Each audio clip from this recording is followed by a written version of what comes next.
Time for Alamogordo Town News on Crazy Radio. I'm Anthony Lucero. When it comes to news on 95.1 FM, weather always comes first. A decaying system along the upper East Coast continues to produce widespread heavy wet snow and gusty winds across northern New England and northeastern New York. Moderate coastal flooding and widespread power outages are also possible. In the south, dry fuels and gusty winds will lead to elevated to critical fire weather conditions across the central and southern plains today through the weekend. Closer to home, our next Pacific storm system will begin to affect the borderland this afternoon, with breezy to windy conditions developing ahead of the storm's arrival, especially west of the Rio Grande. Overnight and tomorrow, winds will increase area-wide as the system and cold front begin to move across the area. Fair weather returned with lighter winds and warmer temperatures on Sunday and Monday. We'll have another look at the weather following this news.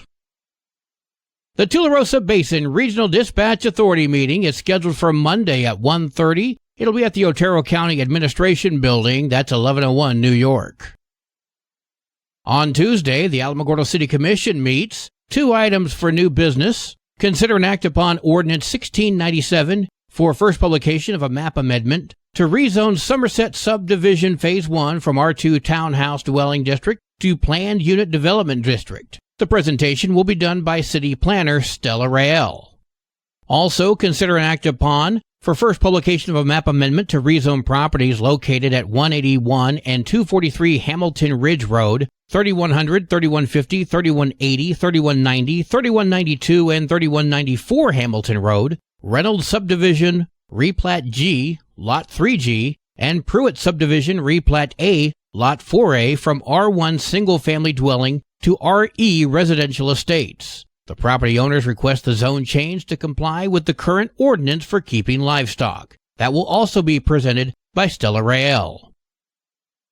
Well, today is Friday. It's time for a cat chat from Kitty City NM. Hi, this is Kathy Denton with Kitty City NM, and welcome to this week's edition of Cat Chat. This week, Kitty City is featuring 2 beautiful Lynx Point Siamese mixed cats available for adoption. Although these 2 sweet cats are not purebred, these kitties are beautiful and have the looks and features of a Lynx Point. A Lynx Point Siamese are an amazing mix of tabby beautiful markings and the colors and tipped ears of a Siamese. Lynx Points can be colored cream, blue, chocolate, lilac, red, teal, and torty. Lynx Points are active and outgoing, affectionate, and curious.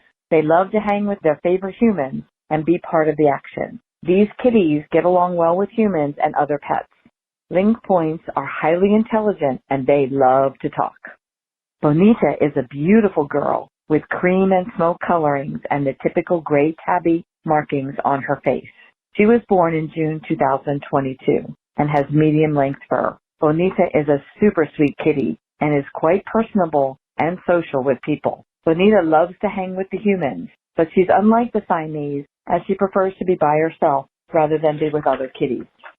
Our other Lynx Point is Mr. Sparkles, a sweet domestic short-haired male with unique colorings. He has an all-gray head and face with tabby markings, including gray striped legs and tail. His body is cream and tan, which is an amazing contrast to his head. Mr. Sparkles is a new arrival at Kitty City, but he has already become the darling of the cattery. Mr. Sparkles is as friendly as he is good-looking. He loves to be petted on his head and is eager to be picked up and held. He has a calm demeanor, great interactions with people, and is always happy to receive attention. Both Bonita and Mr. Sparkles can be seen at Kitty City NM at 56 Stanley Ranch Road, or check out all of our kitty cats, profiles, and photos on our website, www.kittycitynm.com. Happy spring! Tomorrow, Saturday, April 6th, come see all the Kitty City NM cats at the White Sands Mall from 10 a.m. to 4 p.m. We will have some adorable cats and kittens, as well as dogs from Alamogordo Animal Control ready for adoption. All animals from Alamogordo Animal Control have a special adoption fee of only $40 for the entire month of April. So come to the White Sands Mall for the Kitty City Adoption event tomorrow, Saturday, April 6th, and Saturdays, April 13 and April 27. These cats and kittens and dogs need your forever home. This has been this week's edition of Cat Chat. I'm Kathy Denton, and we will talk with you next week from Kitty City NM. Kitty City and you, no one loves them better. News from around the state in just a moment. This is Alamogordo Town News on Crazy Radio. I'm Anthony Lucero. Local news from local perspectives from local voices. AlamogordoTownNews.com. Local sports, local events, and local happenings, and more.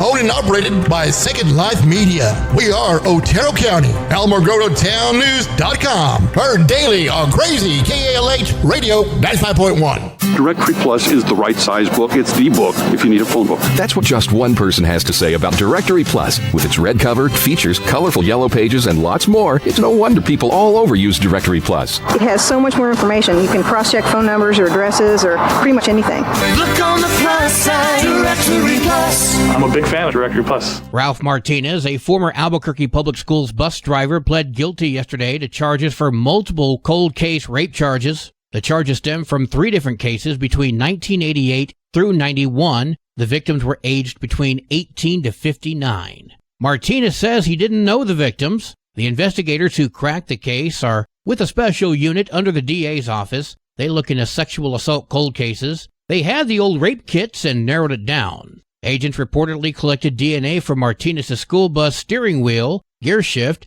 and switches. They found it was a match. Martinez now faces up to 30 years behind bars. A sentencing date has not yet been set. 2 years into recreational cannabis being legal in New Mexico, one major problem persists. Pot is still illegal under federal law. New Mexico cannabis businesses say federal agents are now seizing their products at checkpoints. Valentine's Day quickly turned into a heartbreaker for Top Crop Cannabis Company. That's according to Nick Spoor. He's the operations manager, and he spoke with KRQE. Normally they don't have dogs. Usually it's just are you a U.S. citizen? Yes, and then they wave you through. When taking 22 pounds of cannabis from their Las Cruces site to one of the Albuquerque stores, the company said U.S. Customs and Border Patrol detained Spoor for nearly 3 hours and seized the product. We've been going through that checkpoint for over a year with no questions asked, so obviously we're doing everything compliantly. It was a manifested product. So I was shocked, a little blown away, and taken back. That was Matt Chadwick, the CEO of Top Crop Cannabis Company.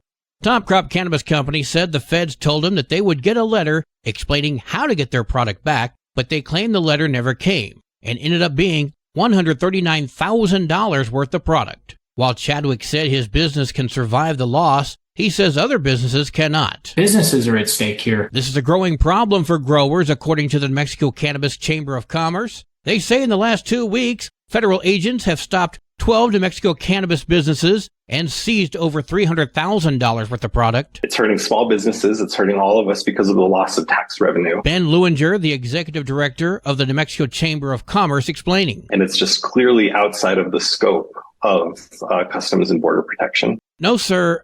I'm sorry. You're wrong. Seizing illegal drugs is a huge part of their job. And no matter how you slice it, weed is illegal at the federal level. Period. A spokesman with the federal agency stated that although legal for medical and or recreational use in many states, marijuana is classified as a Schedule I controlled substance under federal law. Therefore, U.S. Border Patrol agents will continue to take appropriate enforcement action against those who are encountered in possession of marijuana anywhere in the United States. Congressman Gabe Vasquez believes that the federal government should respect New Mexico law. Perhaps he never read Article 6, Paragraph 2 of the U.S. Constitution. So here you go, Vasquez. This Constitution and the laws of the United States, which shall be made in pursuance thereof, and all treaties made or which shall be made under the authority of the United States shall be the supreme law of the land, and the judges in every state shall be bound thereby. Anything in the Constitution or laws of any state to the contrary notwithstanding. Game, set, match. Yesterday afternoon, Congresswomen Melanie Stansberry, Teresa Ledger Fernandez, and Secretary of Health Human Services Xavier Becerra discussed the importance of health care in Latino communities. Becerra says the number of Latinos in need of proper care continues to grow. We are going to continue to see that increase so long as we continue to reach out. And that's our plan. Stan Berry says the state is experiencing a healthcare crisis. Providers are telling her and the secretary that they are struggling to get additional funding for their work in rural communities, Medicaid unwinding, and overall staffing. We know that all across our communities, whether it's our elders, our children, all of our families are struggling to access health care. Part of Secretary Becerra's travels on the road is to advocate for better prices on prescription drugs and investing more in Latino and rural communities. Ledger Fernandez says they are facing pushback with Republicans on how much money Becerra and his department should have, while ignoring the fact that Democrats control both state houses, the governor's office, and the courts. But hey, you got to blame someone, right? The Health and Human Services suffered the largest cuts. And why? It's about providing health care. That is why we are out there fighting for our communities every day. Becerra has been made aware of the issues affecting New Mexicans today, and he says he wants to invest more time and effort to expand health care and make it easier to access. There are things that we know we can do today, and it would help so many families not just survive, but to thrive. You know, those words sent chills up my spine. Back in 1961, then actor Ronald Reagan said this. Back in 1927, an American socialist, Norman Thomas, 6 times candidate for president on the Socialist Party ticket, said the American people would never vote for socialism. But he said under the name of liberalism, the American people will adopt every fragment of the socialist program. There are many ways in which our government has invaded the precincts of private citizens, the method of earning a living. Our government is in business to the extent of owning more than 19,000 businesses covering 47 different lines of activity. This amounts to 1/5 of the total industrial capacity of the United States. But at the moment, I'd like to talk about another way, because this threat is with us and at the moment is more imminent. One of the traditional methods of imposing statism or socialism on a people has been by way of medicine. It's very easy to disguise a medical program as a humanitarian project. Most people are a little reluctant to oppose anything that suggests medical care for people who possibly can't afford it. People don't speak like that anymore, do they? Republicans don't speak like that anymore, do they? Another thing people don't do is remember that a government big enough to give you everything you want is a government big enough to take everything you have. Sports and weather are next. This is Alamogordo Town News on Crazy Radio. I'm Anthony Lucero. They are role models and educators. Their work requires a great deal of time and energy for very little pay. Who are these unsung heroes? Thanks, Coach.